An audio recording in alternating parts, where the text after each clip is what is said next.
Tripura light sound operator and helper welfare অ্যাসোসিয়েশনের তৃতীয় বর্ষপূর্তি উপলক্ষে রবীন্দ্র ভবনে এক রক্তদান শিবির আয়োজন করা হয়। এই অনুষ্ঠানে উপস্থিত ছিলেন বিশিষ্ট সমাজসেবী অসীম ভট্টাচার্য সহ আরও অন্যান্যরা।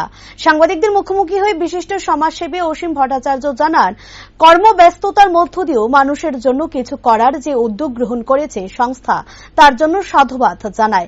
মুখ্যমন্ত্রীর আহ্বানে সাড়া দিয়ে রাজ্যের স্কুল, কলেজ এবং বিভিন্ন প্রতিষ্ঠান ও সংস্থাগুলি এই রক্তদান শিবিরে এগিয়ে এসেছে।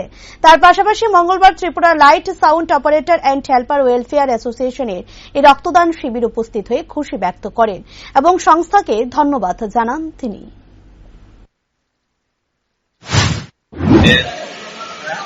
সাউন্ড এবং লাইট অপারেটরস যাদের সংস্থা একটা রয়েছে, সেই সংস্থার উদ্যোগে আজকের এই মহতি উদ্যোগ ব্লাড ডোনেশন ক্যাম্প আমার ভালো লেগেছে।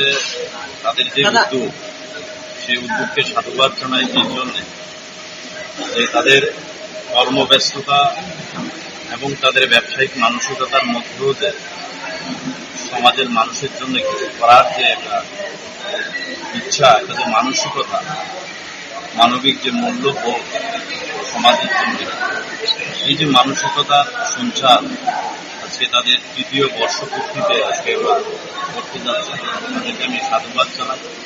আমাদের রাজ্যের প্রিয় মুখ্যমন্ত্রী প্রফেসর ডক্টর মানিক সাহার আবেদনে সাড়া দিয়ে রাজ্যের প্রত্যেকটা সোশ্যাল অর্গানাইজেশন, বিভিন্ন ব্যবসায়িক প্রতিষ্ঠান, শিক্ষা প্রতিষ্ঠান এবং বিভিন্ন সংস্থা যারা আছে তারা এগিয়ে এসছে এই রক্তদান শিবিরে।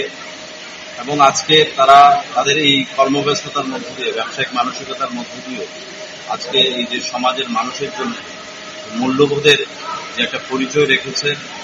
আমি লাইট সাউন্ড অপারেটর যে সোসাইটি আছে, তাদের যে অর্গানাইজেশন আছে, তাদেরকে